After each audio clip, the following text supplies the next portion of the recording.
Hello friends, मैं मीठू सेन नंदी आज आप लोग के सामने आई हूँ पहला क्लास लेके। गणित जेसीईआरटी बोर्ड के गणित का पहला क्लास आज हम लोग पढ़ेंगे। त्रिकोणमिति से संबंधित अध्याय 8 त्रिकोणमिति शब्द से ही आप लोग समझ पा रहे हैं कि ये कोण से संबंधित है। तीन कोण अर्थात आप लोग समझ रहे हैं कि ये त्रिभुज से संबंधित है। और त्रिभुज दैट मीन्स एक निर्दिष्ट टाइप का त्रिभुज, वह है समकोण त्रिभुज। समकोण त्रिभुज से संबंधित है समकोण त्रिभुज से समझ रहे हैं आप लोग कि एक ऐसा त्रिभुज जिस त्रिभुज के 3 कोणों में से एक कोण होगा 90 डिग्री, अर्थात एक कोण 90 डिग्री समकोण और अन्य 2 कोण है न्यून कोण। ये न्यून कोण के ऊपर ही आपके त्रिकोणमिति का कोणानुपात हम लोग आज समझेंगे। क्लास 10 जेसीईआरटी बोर्ड त्रिकोणमिति अध्याय 8। आइए जान लेते हैं कुछ बेसिक चीजें। ऐसे आप लोग जान रहे हैं कि समकोण त्रिभुज के 3 भुजा क्या क्या है? लंब, आधार और कर्ण। तो आज हम लोग आज मेरा समझाने का जो मकसद है, सबसे पहला यही है कि आप लोग को आज हम पहचानने से आप लोग पहचानिएगा कि कौन सी भुजा लंब है और कौन सी भुजा आधार है। ऐसे हम लोग जान रहे हैं कि कर्ण कौन सी भुजा होता है ना। कर्ण होता है जो समकोण का सम्मुख भुजा होता है, वो होता है कर्ण। समकोण का सम्मुख भुजा अर्थात समकोणी त्रिभुज में जो समकोण है 90 डिग्री कोण है, उसका सम्मुख भुजा है कर्ण। अन्य 2 भुजा में से एक है लंब, एक है आधार। अब हम लोग आज पहचानने सीखेंगे कि कौन सा भुजा है लंब और कौन सा भुजा है आधार। तो देखिए, आज हम बताने जा रहे हैं एक बहुत ही महत्वपूर्ण जो जानकारी आप लोग को देने जा रहे हैं। इसको थोड़ा ध्यान से समझिएगा, क्योंकि आज जो सीखिएगा यही आपको जिंदगी भर आप भी किसी को सिखाइएगा। और यही नॉलेज होता है सबसे पहला नॉलेज त्रिकोणमिति कोणानुपात के लिए। तो देखिए, यहाँ पर एक त्रिभुज हम बनाए हैं ABC। ABC एक समकोण त्रिभुज है जिसका बी कोण है समकोण। समकोण का सम्मुख भुजा है कर्ण। और अन्य 2 कोण क्या है? अन्य 2 कोण बी कोण के अलावा इस त्रिभुज में ए कोण और सी कोण है न्यून कोण। हम लोग जान रहे हैं कि किसी त्रिभुज के तीनों अंत कोणों का योग होता है 180 डिग्री। तो जब बी कोण आपके समकोण है तो ए और सी को न्यून कोण होना ही होगा, क्योंकि ए और सी का योग होना होगा 90 डिग्री और बी कोण ऑलरेडी 90 डिग्री है। तो आप जो बताने जा रहे हैं, ये तो आप लोग का इन जनरल आप लोग जब 6th क्लास से पढ़ रहे हैं, जब से आप लोग ज्योमेट्री पढ़ रहे हैं, इसके बारे में थोड़ा थोड़ा जानकारी आप लोग को मिल ही रही है। लेकिन आज जो बताने जा रहे हैं वो है कि देखिए, यहाँ पर 2 न्यून कोण है। इस न्यून कोण, जैसे यहाँ पर ABC त्रिभुज, न्यून कोण A और न्यून कोण C। अब 2 स्थिति उत्पन्न होगी। जब हम लोग A न्यून कोण लेंगे उस समय क्या स्थिति होती है, और जब हम लोग C न्यून कोण लेंगे उस समय क्या स्थिति होती है, इसके बारे में आज हम आप लोग को बताएंगे। स्टूडेंट्स, क्लास के शुरू से ही हम आप लोग के साथ चर्चा करते आ रहे हैं समकोण, न्यून कोण।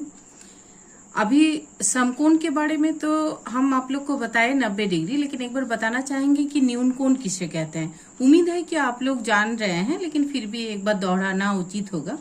न्यून कोण होता है ऐसा कोण कि जिस कोण का मान 0 डिग्री से बड़ा और 90 डिग्री से छोटा। अर्थात आप लोग समझ गए कि एक न्यून कोण एक ऐसा कोण है जिसका मान 0 से बड़ा होगा, 0 डिग्री से बड़ा होगा और 90 डिग्री से छोटा होगा। अब आइए आगे आते हैं हम लोग।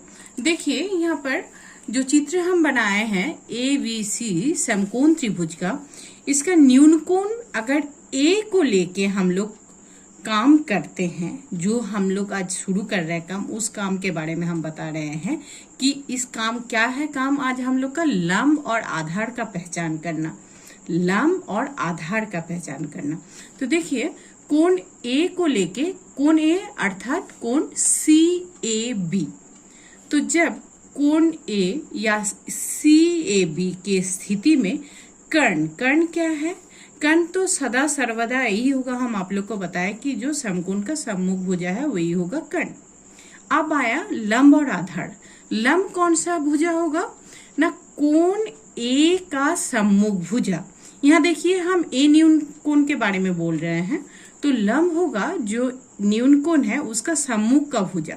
सम्मुख अर्थात उसका आमने सामने जो भुजा है, तो ए का सामने का भुजा क्या है, BC।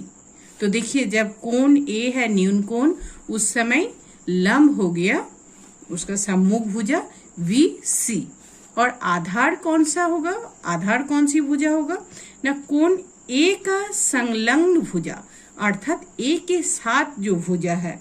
अर्थात हम बोलना चाहेंगे कर्ण आप लोग जान रहे हैं समकोण का सम्मुख भुजा, लंब आप लोग सीख गए कि कोण ए का सम्मुख भुजा, और आधार हो गया जो भुजा आपका शेष बचा हुआ है, और साथ ही जो न्यून कोण है उसका संलग्न भुजा है, अर्थात AV। अभी तक हम आप लोग को बताए कि ए जब न्यून कोण है उस स्थिति में लंब और आधार का पहचान कैसे करें। अब आइए दूसरा स्थिति, जब कोण C है न्यून कोण, कोण C है न्यून कोण, अर्थात कोण ACV।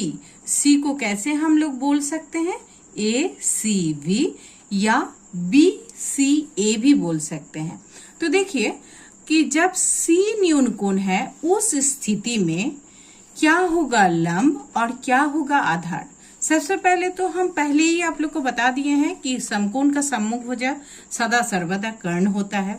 तो यहाँ भी B का सामने का भुजा है AC, यही है कर्ण, कर्ण है समकोण B का सम्मुख भुजा AC। अब ये लंब और आधार। अभी पहला जो स्थिति था उसमें आप लोग क्या समझे थे कि न्यून कोण की सम्मुख भुजा होता है लंब, न्यून कोण के सम्मुख भुजा होता है लंब। सेम स्थिति यहाँ पर भी देखिए, जब कोण C का सम्मुख भुजा अर्थात उसके सामने का भुजा क्या है, AV। कोण C का सम्मुख भुजा है AV है यहाँ पर लंब। देखिए क्या है लंब, कोण C का सम्मुख भुजा AB।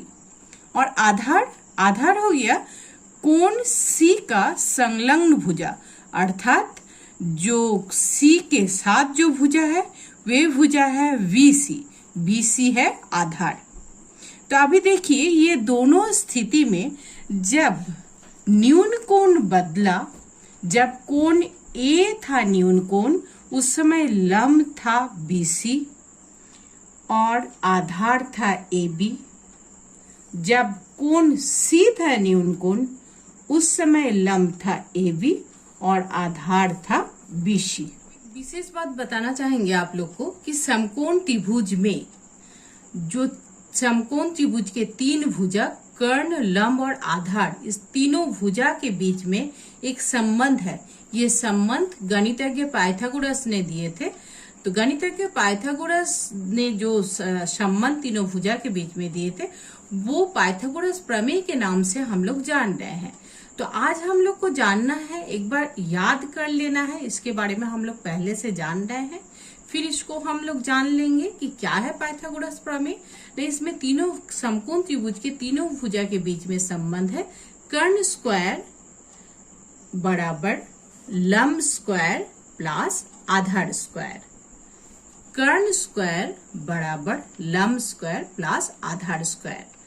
अब ये तीनों भुजा के बीच जो संबंध है, इसी संबंध को लेके हम लोग आगे बढ़ेंगे और हम लोग जब प्रॉब्लम सॉल्व करेंगे, प्रश्न हल करेंगे, उस स्थिति में हम लोग इस संबंध से ही ज्ञात होंगे कि जो अननोन भुजा रहेगी, जो भुजा हम लोग नहीं जानेंगे, उस भुजा को हम लोग निकाल रहे हैं। स्टूडेंट्स कि आज हम आप लोग को जो समझाया आप लोग समझ गए होंगे। अगर किसी भी जगह में अगर समझने में दिक्कत होगी तो आप लोग हमको कमेंट कीजिएगा और नेक्स्ट क्लास में हम लोग प्रश्नावली शुरू करेंगे। Thank you.